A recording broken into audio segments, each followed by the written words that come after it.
সম্প্রতি Bangladesh reference institute for chemical measurements BRICM এর সদ্যবিদায়ী মহাপরিচালক ও প্রধান বৈজ্ঞানিক কর্মকর্তা মালা খানের অফিসে একটি গোপন কক্ষের বিষয়ে সামাজিক গণমাধ্যমে ব্যাপক আলোচনা শুরু হয়েছে।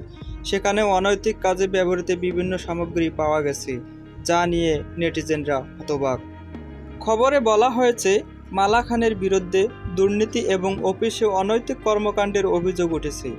রাজধানীর সায়েন্স ল্যাবে অবস্থিত BRICM ভবনের ৪র্থ তলায় তার অফিস কক্ষের পাশে ওই গোপন কক্ষের সন্ধান পাওয়া যায়। কক্ষে বিছানা এবং শারীরিক সম্পর্ক সংশ্লিষ্ট দ্রব্যাদি পাওয়া যায়।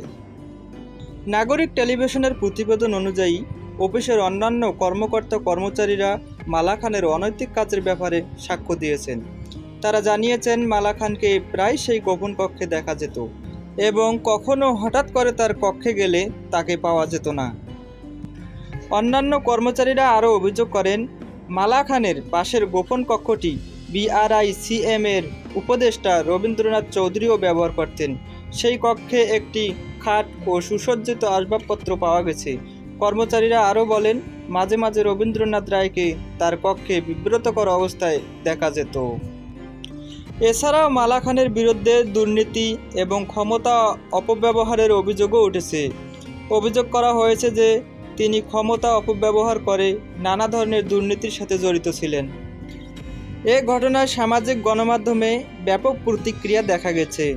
একজন ফেসবুক ব্যবহারকারী মন্তব্য করেছেন, অন্য দেশের বিজ্ঞানীরা পারমাণবিক অস্ত্র বা মহাকাশ গবেষণায় নোবেল পুরস্কার পাচ্ছে, আর আমাদের বিজ্ঞানীরা রোমান্স ঘর আবিষ্কার করছে, এদেরও নোবেল দেওয়া উচিত।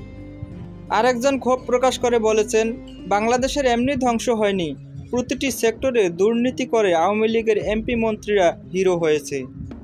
সোহাগ ইসলাম, টপ নিউজ 24।